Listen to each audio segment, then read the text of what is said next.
So what shaped your personality? What? What shaped your personality? You know, you talked Hunger. about hunger. Yes. Hunger Yes, shaped I'm you. not. I'm not about to be that guy that's going to say, "Oh, I was almost no, no hunger, man. I Hunger. ain't gonna lie to you, it's hunger. I was so Okay. hungry that I needed to do something, To make and money. yeah, and talent was just there. A lot of things were just showing up at different stages and levels in my life, and I saw it conversing for people. I'm like, why not? Let's push it to the Let's limit. kick it. So at what point did you realize that entertainment was just for you? Like you just made for this entertainment thing. Hmm. Now, like I said, it was hunger. Hunger. Apart from hunger, there are other things. People usually talk about, there are certain persons that motivated them to Hmm. become a dancer, to Oh, become oh, this that in the part. entertainment So I industry. think while growing up, I watched Michael Jackson a lot. Okay. I watched comedy a lot. I like comedy. I like dance. You know, being a hype man now. I didn't even know I was going to be a hype man. I didn't even know what being a hype man was all about. Just happened. But it was all shaped around Michael Jackson. I Mm. watched a lot of his stuff growing up, and I'm like, why? How is it possible that one human being like this could do a lot of things like Especially the this? moonwalk. Do you understand? Or like have people screaming and fainting and dying, and then watching P Square also recreate, you know, those type of things.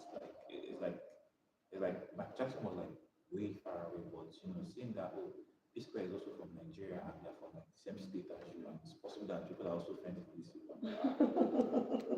Anything is possible But at this anything point. is Do you possible. understand? Now let's go through your journey through different types. You've done music. No, let me start with dance. You started with dance, from dance, you shifted to comedy, from comedy to No, no, it acting, was to it was comedy acting. first. Okay, comedy first. Yeah, it was Okay, comedy comedy first before dance. before that. Before dance, so Yeah. from dance to acting, And it or was Iceman just before acting. just It's just pattern. a little bit. Acting Okay, is pattern.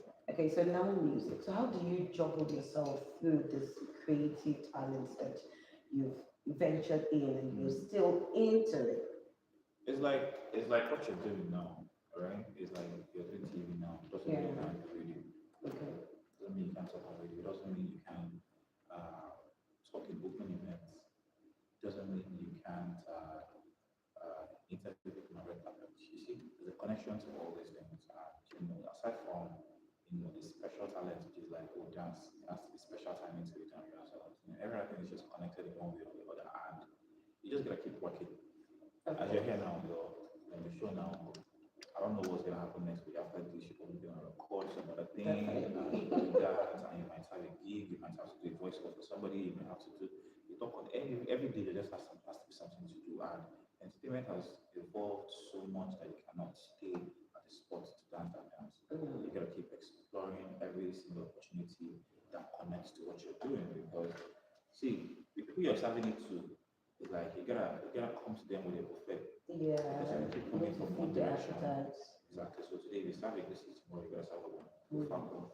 And then It really does. Now let's move back to memory lane. I remember during the popular dance show, Mountain Family Dance Hall. And I think that was a big breaker yes. then.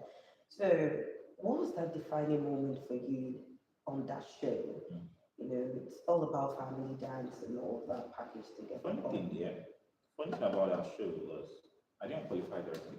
So Okay. it was like I've been trying with my friends for like a couple of years. I think we like tried for like 4 seasons before finally got to qualify. And on that particular episode, during the audition I was dropped barely into it. I think the second round I was Wow. dropped, but then they introduced something that season.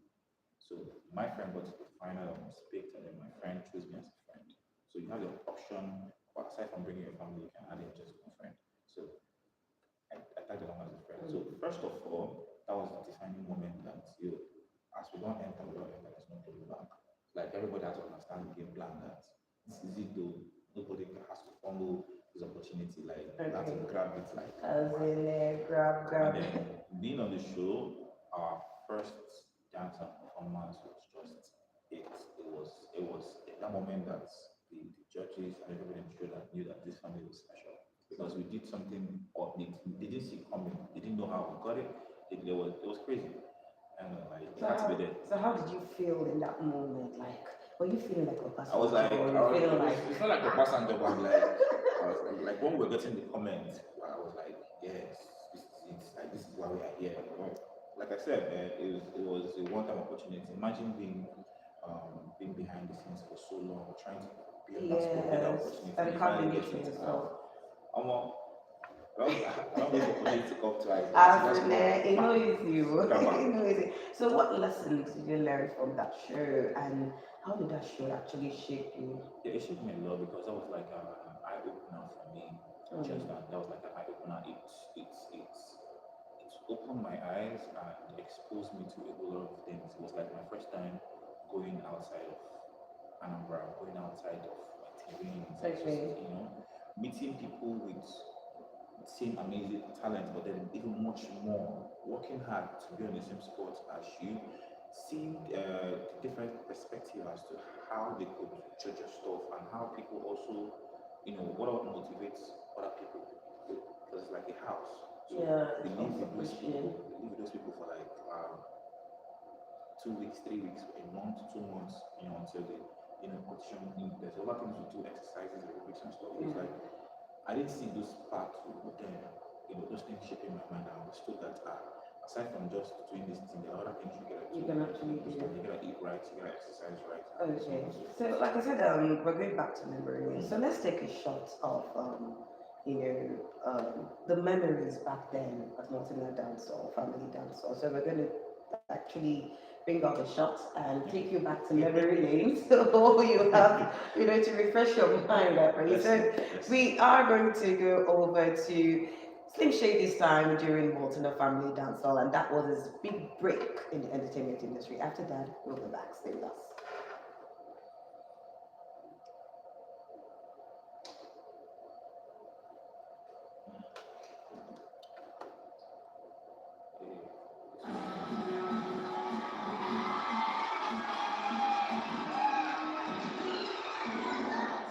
understand that was there was a great moment that Yes. they did in the previous season, and then brought out the voice of the judges and played the judges. So we were surprised as to how we got the clip and As how we got the in, voices and everything. wow. This is the final 10 for Martina Dancehall Season 6. You should be reality bubble. That's dying. These families are about to embark on a journey that all of Nigeria is going to. That's a funny show The from season promises GGB Dance Hall. Yeah. surprises, twists, and Okay, turns that's that you true. really do not want to miss. Okay, that's how time is.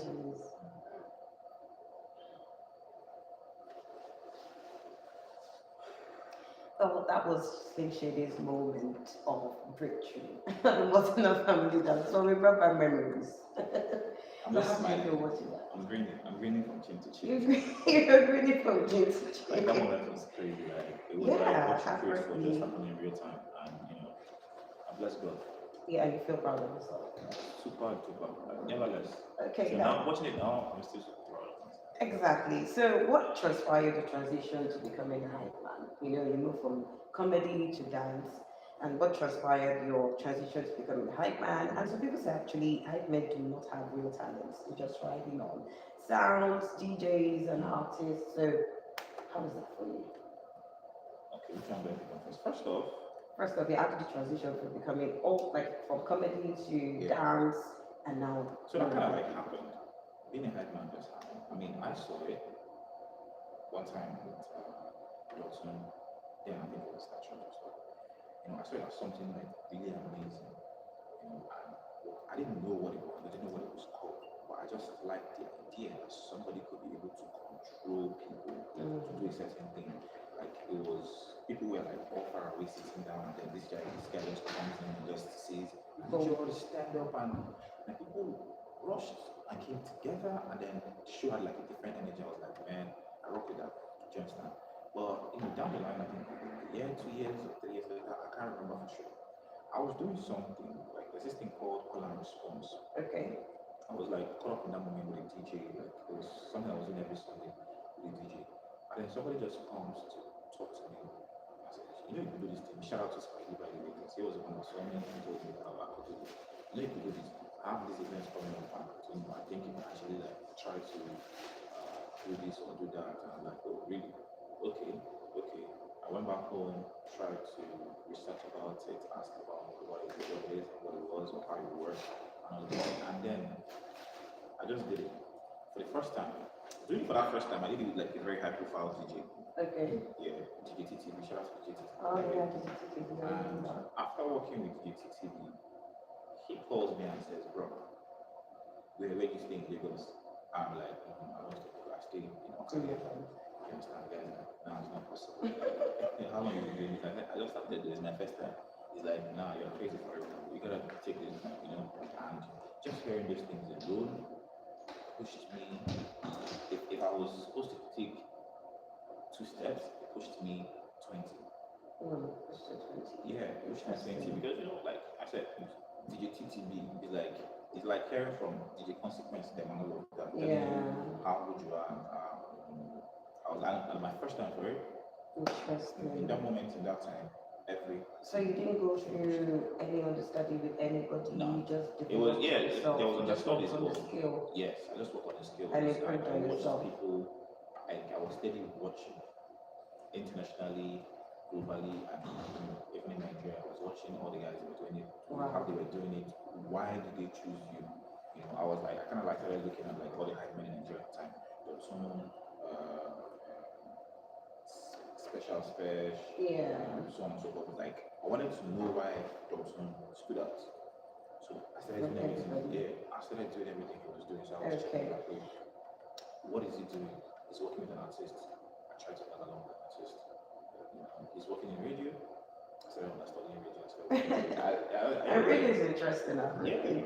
So what separates a good hype man from a great one in today's entertainment scene? People actually say, oh, this person is not really, doesn't really have the good vocals of being a hype man, but this person is this. So what's that special niche, that separates a good hype man from a great hype man? Ability to read the room. Okay. Ability to read the room because different types of events, different approach. In different values. So you will use the same kind of vibe or language or whatever for a birthday party, a rave, a concert, club, wedding, house opening, celebration of life, different age grades. Okay. Different type of individuals. You can't see stuff you see in a club in wedding settings. So the ability to reach rooms, that's what separates the great man from a good one. So as an man are looking at your journey to the craft, so many people have unbox parties. So we're going down to unbox party, and many people do not know the face behind it. So unbox party certainly is like the rave. It's one of the biggest parties in the southeast in general. And with thousands of audiences and attendance. In fact, I remember the first time I attended unbox party, I couldn't breathe because of the crowd. I'm like, Jesus, I could see people scrambling, even jumping fences when they started off at Reboot Lounge, then the outdoor space, and moving over to Okasita Stadium. How did you pull it and maintain that energy for 2 years and counting?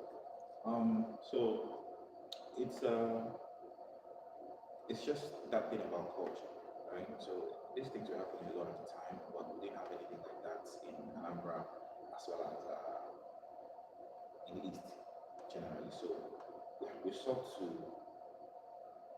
we see these things happen in Lagos. We see people travel all the way to Lagos comparisons, and I love my city so much. I love my state so much. I'm like, how do we instead of me after working and doing everything here, I'm trying to explore to just go over there and enjoy it. Why not we create something here for the people? Okay. So that was just what it is, and it's that kind of party created behind the thoughts behind it is just by the people for the people. So it's like a special experience for the people. We listen to people a lot. We want to know what they want, what they like, and then we just infuse it there. That's why people keep coming back. That's why people don't take us for granted at all. So just push out dates. People are telling their friends, yeah, that's fine. So you just keep coming in. Yeah. Okay, so quickly before we go on a short break, you've actually through your journey, you've gone through MTV Base Advent Challenge, you achieved the winner, and you were invited to Ghana on several occasions, and of course, you actually visited Maven Records. So let's combine all of this together. How was the journalism experience before we go on a quick break? So I had like an amazing run from 20, 2023. I had an amazing run 2023. So end of 2022, I did the challenge, which I won, of course. And that put me through having brands reach out to me. I did a tour with a certain brand. I'm not sure if I'm able to mention on TV, but I did a tour with Item campus store. And within the campus store, like I had like a thing that I do where I make sure that the songs are like if they're new and buzzing, I try to make people, because we went to like campuses that you wouldn't even know they existed. Imagine going as far as like Yenagoa